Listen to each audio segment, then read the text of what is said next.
Bonjour à tous.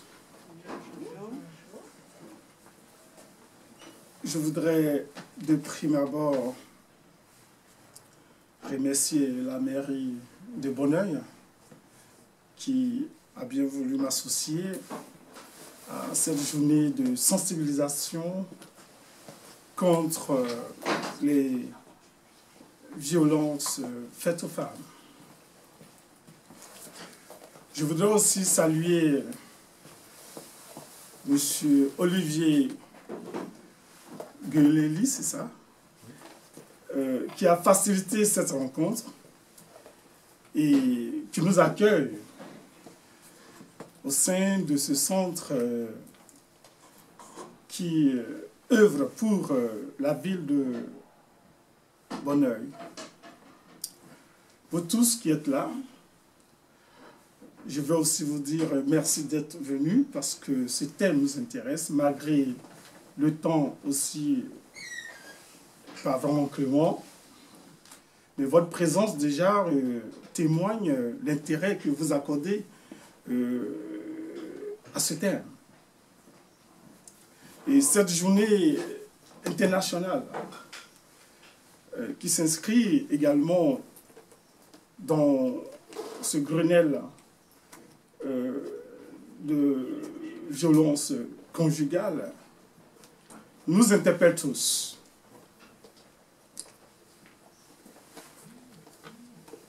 Alors, dans un premier temps, je voudrais introduire mes premiers propos par quelques extraits, j'ai dit bien quelques extraits de témoignages des femmes, quelques extraits de témoignages des femmes et filles victimes de violences conjugales. Écoutons ceci. C'est une victime qui parle. Ça fait 10 ans que ça dure. Il m'a humilié devant mes enfants. Je serais morte sans leur intervention. J'ai perdu la joie de vivre. Je déprime. Ma vie n'a aucun sens aujourd'hui. Deuxième extrait de témoignage. C'est trop dans cette maison. J'en ai marre de cette violence. J'en ai marre. J'en ai marre, marre et marre. Troisième extrait de témoignage. Maman, ça ne peut plus continuer ainsi. Il faut que ça s'arrête. Papa est sans cœur. Il te tuera un jour. Maman, ça ne peut plus continuer ainsi. Il faut que ça s'arrête. Papa est sans cœur. Il te tuera un jour.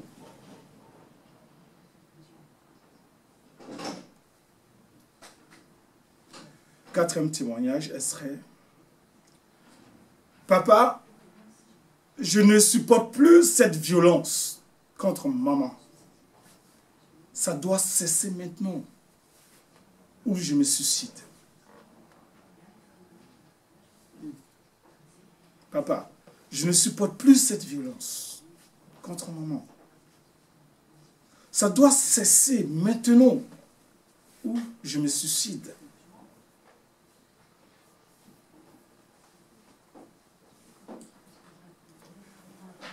Après ces quelques phrases, j'aurais bien voulu projeter tout cela, mais nous avons un petit problème technique. Alors, voyons maintenant quelques chiffres des femmes victimes de violences. Quelques chiffres, juste quelques chiffres.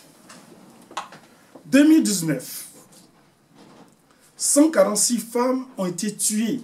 146 femmes ont été tuées par leur partenaire ou ex-partenaire.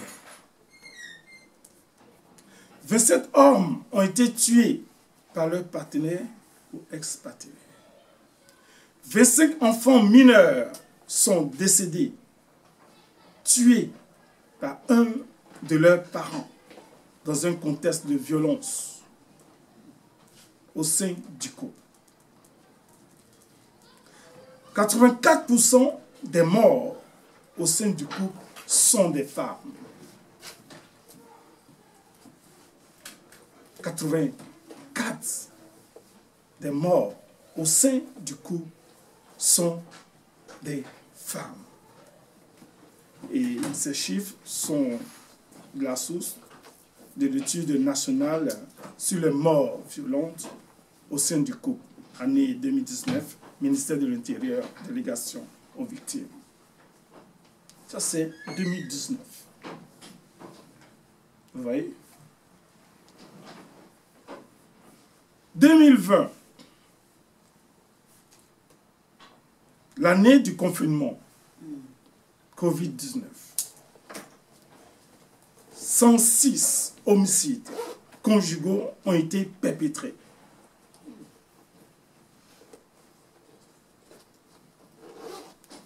Et plus de 90 femmes ont été tuées par leur conjoint ou ex-conjoint. Une augmentation de 11% de viols, avec un chiffre de 24 800 viols. 24 800 viols. En moyenne, ce sont 7 viols chaque jour en France.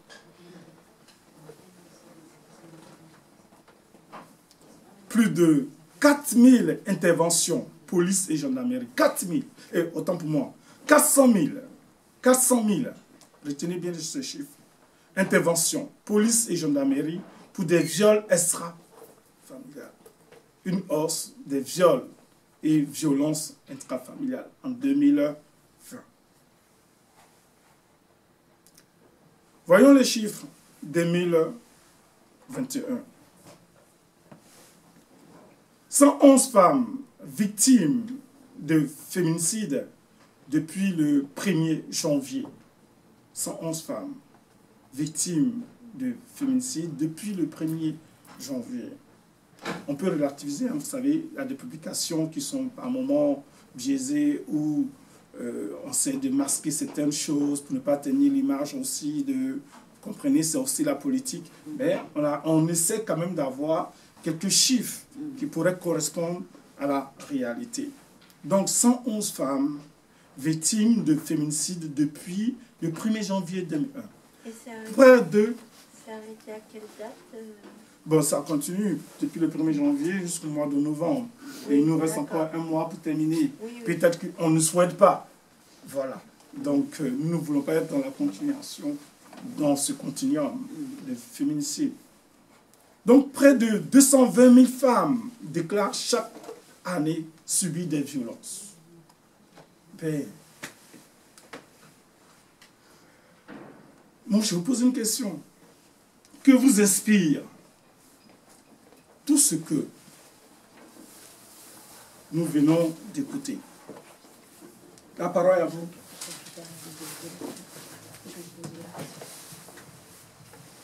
Pour celles qui viennent d'arriver, je vais juste reprendre ces quelques extraits, n'est-ce pas, du témoignage pour celles qui viennent d'arriver.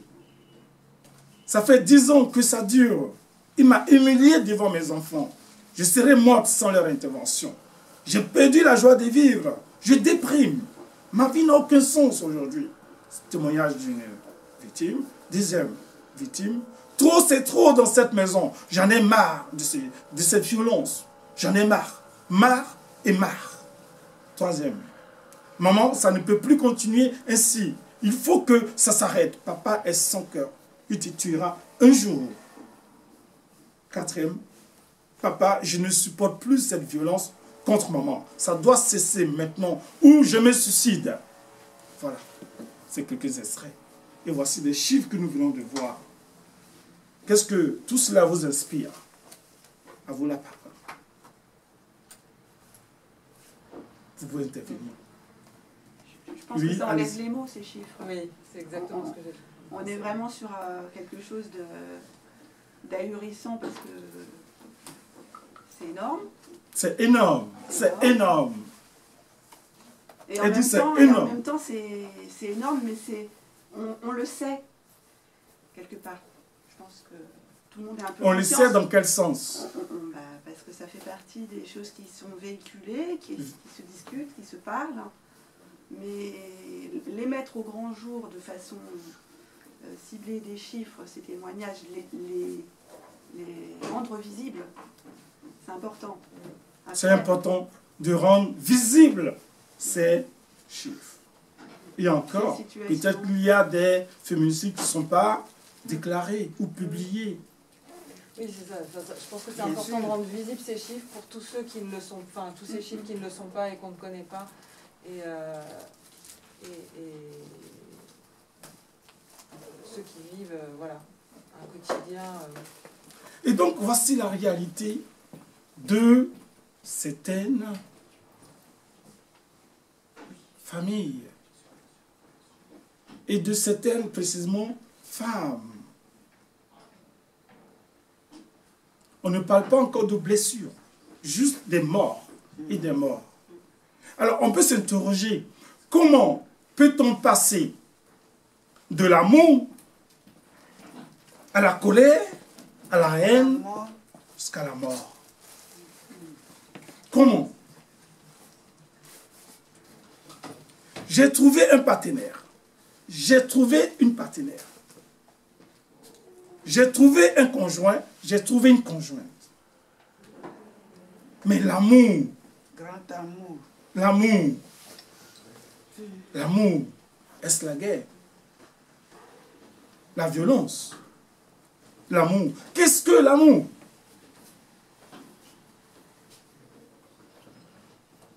Qu'est-ce que l'amour? L'amour, c'est le cœur.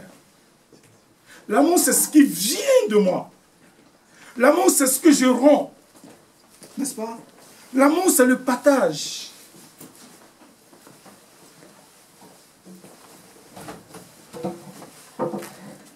L'amour, c'est l'autre. Mais je ne peux pas aimer et rencontrer la mort. Alors que l'amour, c'est ma vie, c'est tout ce qui est en moi que je partage avec celui ou celle que j'aime. L'amour, c'est aussi les enfants qui nous entourent. Vous avez vu les parents?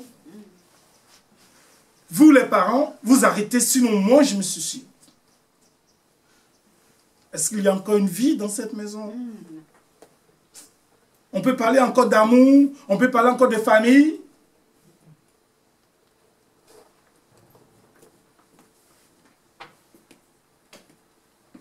Voilà pourquoi cette journée est importante.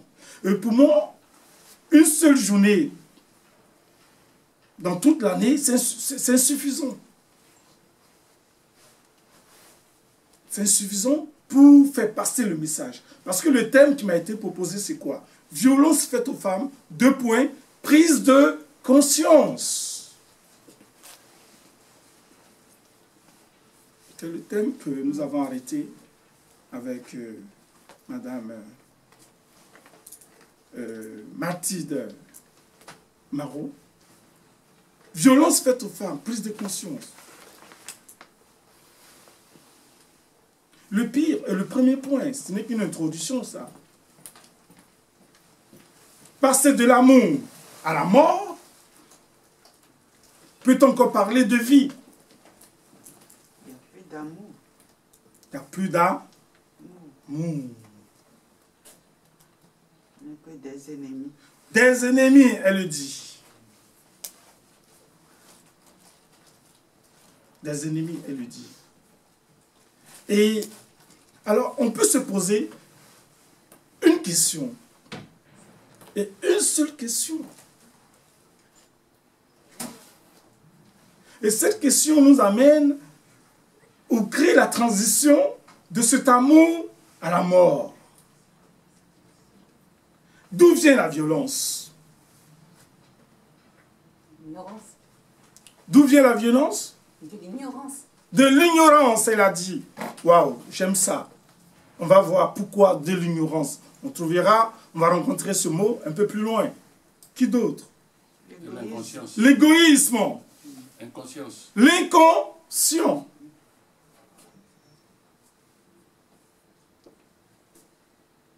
Elle dit la violence vient de l'ignorance, l'inconscient, l'égoïsme, parce que je pense à moi-même, moi seul. Le narcissisme, moi d'abord. Mais l'amour, est-ce que c'est moi d'abord? Non. L'amour, mais on part d'un point A à un point B. L'amour. C'est mutuel, c'est deux. Quand on parle déjà d'amour, on ne peut pas parler d'amour sans penser à une autre personne. En moi, je ne peux pas dire je m'aime. Ça n'a pas de sens. Quand je parle d'amour, c'est qu'il y a une projection de mon amour à l'amour de l'autre. Excusez-moi, je ne vais pas prendre de citation. Vous savez, en philo, on peut aussi citer les versets coraniques comme les versets bibliques. La philosophie, ça accepte tout. Il n'y a pas d'exception. Mais pour ceux qui sont chrétiens, il y a cette phrase qui dit « Tu aimeras ton prochain comme toi-même ». C'est ça l'amour. Oui. Tu aimeras ton prochain, mais si tu t'aimes toi-même et l'autre, ça veut dire que c'est ça l'amour, le grand A. Le sacrifice. Et si nous sommes dans un couple, s'il y a un sacrifice, peut-on avoir, est-ce que la haine ou l'orgueil, tout ce qu'on vient de citer peut avoir sa place? Oui. Alors, on peut aussi s'interroger. Mais pourquoi la violence? Et d'où vient la violence? Vous l'avez dit tout à l'heure. La violence est protéiforme. Ça dit que la violence a plusieurs formes. Plusieurs formes. Il y a la violence verbale. Il y a la violence... vous savez, il y a des mots qui peuvent tuer dans un couple. Des mots. On va le voir sur la partie psychologique. Même le silence. Le silence peut tuer. Dans une maison, on ne communique plus. Peut-on vivre sans... Alors quel est le sens de la société? Société, association, on vit ensemble. Mais et si le silence s'établit? C'est une forme de violence aussi. Mais je n'ai rien dit. Mais il faut dire quelque chose. Mais je suis assis, je n'ai rien dit. Je ne t'ai pas interpellé. Mais si tu dis quelque chose que tu ne dis pas, le silence, c'est un message, c'est un langage. C'est pire. Pire, elle a dit, pire. Notre maman, elle a dit, pire. C'est ça aussi la violence. La violence politique, la violence institutionnelle, la violence naturelle, toutes sortes de violences qu'on peut avoir. Mais là, ici, nous sommes dans un cadre bien spécifique qui est la violence faite aux femmes. Et moi, je m'interroge. La philosophie s'interroge. La sociologie s'interroge. Je veux dire, les sciences humaines et sociales, les penseurs, les philosophes, les chercheurs ont pensé la violence. Pourquoi la violence? Mais voyons, la violence, elle est partout. N'est-ce pas? En Amérique, j'étais en Amérique, aux États-Unis, j'ai vu aussi la violence. Même les médias sont là, on n'a même pas besoin de se déplacer pour voir la violence dans le monde entier. Elle est présente partout. Dans toutes les sociétés, dans tous les pays. Alors, mais pourquoi cette violence est-elle partout? Est-ce qu'on s'est une fois posé la question? Ça m'intéresse. Et ça intéresse beaucoup les philosophes. Pourquoi la violence est-elle partout dans le monde? Et pourquoi pas la paix?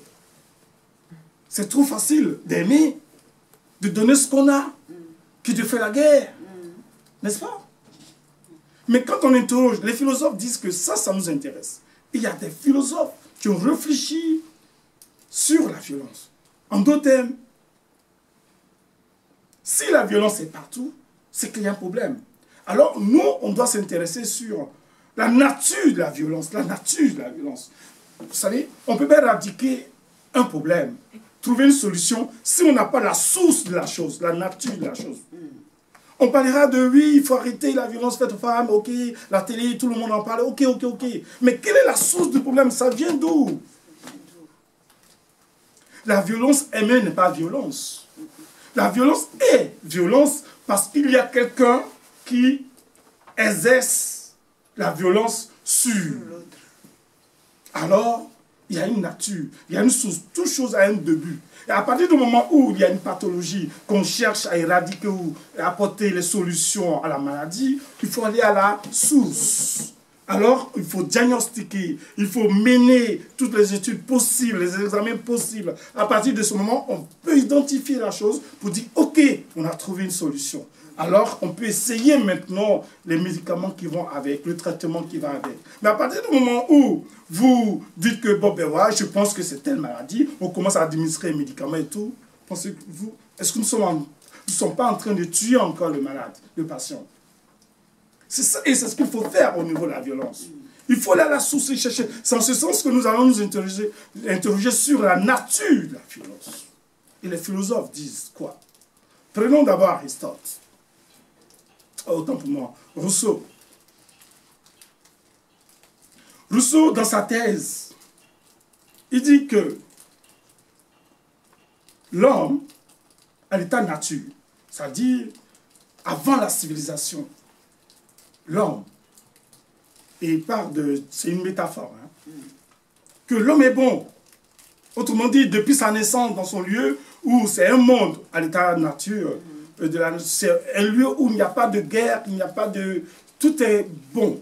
Et donc l'homme, là, cet homme-là, il est mieux dans son coin. Il n'a aucun souci. Il n'y a aucune violence. Et cet homme-là, il est bon. J'ai fait terre à terre, hein, pour qu'on puisse ensemble comprendre les choses. Mais cet homme va changer.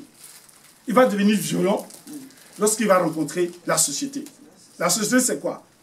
Cet état-là va commencer à changer. Ça va prendre forme. OK? Et donc, c'est là où la violence va commencer. C'est ce qu'il nous dit. Il dit, la nature a fait l'homme heureux et bon. Mais la société le déprave et le rend misérable. C'est la citation de... C'est la société. Et quand il parle de société, il parle de quoi? De vice. La violence, pour lui, a commencé le jour où, dans cet état de nature, quelqu'un qui s'élève, il dit que cet espace-là, c'est ma propriété. À partir du moment où il dit c'est ma propriété, donc on a une forme. C'est-à-dire qu'on n'est plus dans l'amour. Nous avons quelqu'un qui revendique quelque chose et qui va construire sa propriété à partir de là. Et cette propriété deviendra polémique. Ça veut dire créer des discussions dans la société. Et les vices, il y en a beaucoup. Donc c'est la société qui transforme l'autre. C'est l'autre, mais la société c'est quoi? C'est la mutation de vie, c'est le changement de vie qui va modifier le comportement de l'homme. Donc il dit que l'homme vit dans un état pré-moral. Un état pré-moral, ça dit que c'est un état où il n'y a ni le bien ni le mal. Une vie au présent, sans souci, tout est calme. Mais la société dans laquelle nous sommes, c'est elle qui crée des problèmes, qui transforme l'homme, qui change l'homme et parfois qui le rend violent. C'est la thèse de Rousseau. Donc Rousseau ici défend le mythe du bon sauvage. On va pas mettre trop l'accent sur... Excusez-moi, je veux qu'on partage en même temps. Vous pouvez intervenir si vous avez des points qui vous intéressent, sur lesquels on peut encore discuter. N'est-ce pas? Je vais faire vite et puis je vous laisse la parole. Voilà. Donc voici le point de Rousseau. Alors, il y a Thomas Hobbes qui va dire autre chose. Thomas Hobbes dit que à l'état de nature, l'homme est un loup pour l'homme. Et à l'état social, l'homme est un dieu pour l'homme.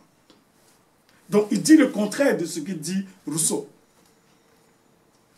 Il dit qu'à l'état de nature, Hobbes, il dit que l'homme, sans civilisation, sans règles, sans normes de société, il est violent. Donc, il nous faut un État, c'est-à-dire une société, où il pourrait avoir des normes. Comme ici, imaginez-vous, si nous sommes tous libres, on parle de liberté, Mais il y a liberté et liberté. Ce n'est pas parce que vous êtes libre que vous allez vous permettre de tout. Donc il faut au moins que l'État soit là pour normaliser les choses, pour réduire, canaliser nos différentes libertés. Vous voyez. Donc, pour Thomas Hobbes, l'homme lui-même, à l'état nature, il est violent, sans civilisation. Et la civilisation vient pour réglementer, pour limiter la liberté de l'homme. Vous voyez? C'est en ce sens que, voilà, c'est en ce sens qu'il pense que c'est important qu'il y ait des normes dans la société. Oui. Alors, on va continuer avec Kant. Kant nous dit la même chose. Kant nous dit pas forcément la même chose, mais avec sa propre thèse. On pose la question de savoir si l'homme, par nature, est moralement bon ou mauvais. Et lui dit que l'homme n'est ni bon, il n'est ni l'un ni l'autre. Car l'homme, par nature, n'est pas du tout un être moral. Il ne devient un être moral que lorsque sa raison s'élève jusqu'au concept du devoir et de la loi. J'ai fait très simple. Pour lui, c'est quoi? L'homme, dans son évolution, la conscience de l'homme se construit. À partir du moment où l'homme est capable de distinguer le bien et le mal, c'est-à-dire la violence ou pas la violence, cet homme-là est maintenant dans l'aptitude d'être homme en tant qu'homme. Et si cet homme n'arrive pas à distinguer la violence, le bon et autres, cet homme-là, il n'est pas homme. Autrement dit, oui. Donc, enfin, avec ce que vous venez de dire, ça laisserait sous-entendre que c'est vraiment dès l'enfance qu'il faut inculquer... Effectivement, on va voir par la suite. L'homme se construit dans le jeu, dans le commencement du jeu. Je vais aller un peu plus vite. Donc, le jeu qui affirme la volonté de l'homme n'est pas... C'est comme un enfant dans son évolution. Vous voyez, l'enfant de 3 ans, 4 ans, a-t-il conscience de ses actes? Mais le jeu de l'enfant se construit dans le temps, jusqu'à ce que le jeu prenne forme. Et ce jeu doit être capable de discerner le bien et le mal. Vous voyez? En ce moment-là, on dira que vous êtes un homme. Selon lui. Ce sont des thèses, c'est discutable. Hein. Ce sont des philosophes, c'est leur point de vue. Mais on peut les critiquer. Ils n'ont pas la vérité absolue. C'est en philo. Donc, voilà ce qu'il dit. Donc, un homme, effectivement, quand vous voyez l'évolution d'un enfant qui est là, écoutez, pourquoi taper cet enfant parce qu'il a fait ça? Est-ce qu'il est conscient de ce qu'il pose comme acte? Il faut l'aider dans son évolution. Mais encore, si on ajoute la maltraitance à ce qu'il fait l'enfant, là, on détruit le jeu de l'enfant. Voilà. Nous allons voir à partir de là, parce que ça, c'est le côté. Parce que ça fait partie du psychisme de l'individu. Quand on dit le psychisme, c'est une construction de l'individu. On n'est pas homme dans l'immédiat. C'est un processus de 0 à 15 ans. On va voir tout ça. Oui. Il y a des étapes que... C'est pourquoi, quand vous allez voir l'évolution d'un enfant avec un père ou sans un père, ce n'est pas le même comportement. Non. Dans l'évolution. Mais à partir de 15 ans, ce sont des étapes, on verra tout ça, ok. Oui. Voilà, on ne peut pas tout faire en cette séance. C'est vrai, merci bien, je suis d'accord. Et chaque point, logiquement, ça peut considérer une heure de temps. Oui. Mais c'est pourquoi je vais un peu vite, parce qu'on doit comprendre tout ça d'abord pour comprendre pourquoi l'homme est violent. C'est ça. Tant qu'on n'a pas compris la source, parce qu'on voit, vous allez voir que la finalité, on va le voir avec Freud. On va terminer par Freud. L'homme se cherche parce qu'il a perdu sa valeur. Vous voyez, ça rejoint un peu ce que nous dit Albert Camus avec l'absurdité, avec l'absurde. L'homme qui cherche son origine, d'où vient-il? Mais cet homme qui ne sait même pas d'où il vient. Alors, il devient triste. Qui peut nous dire aujourd'hui d'où vient l'homme? Et Albert Camus a fait de ça une analyse avec ce thème de l'absurde. L'absurde, ça dit que quel est le sens de mon existence? Et c'est aussi une partie de ce que nous dit Freud, Sartre, Jean-Paul Sartre. Okay? Bon. Donc, on a terminé cette partie avec la violence et la philosophie, avec Freud qui nous dit que l'homme est rarement tout à fait bon ou mauvais. Le plus souvent bon dans telle relation, mauvais dans telle autre, ou bon dans telle circonstance et dans telle autre.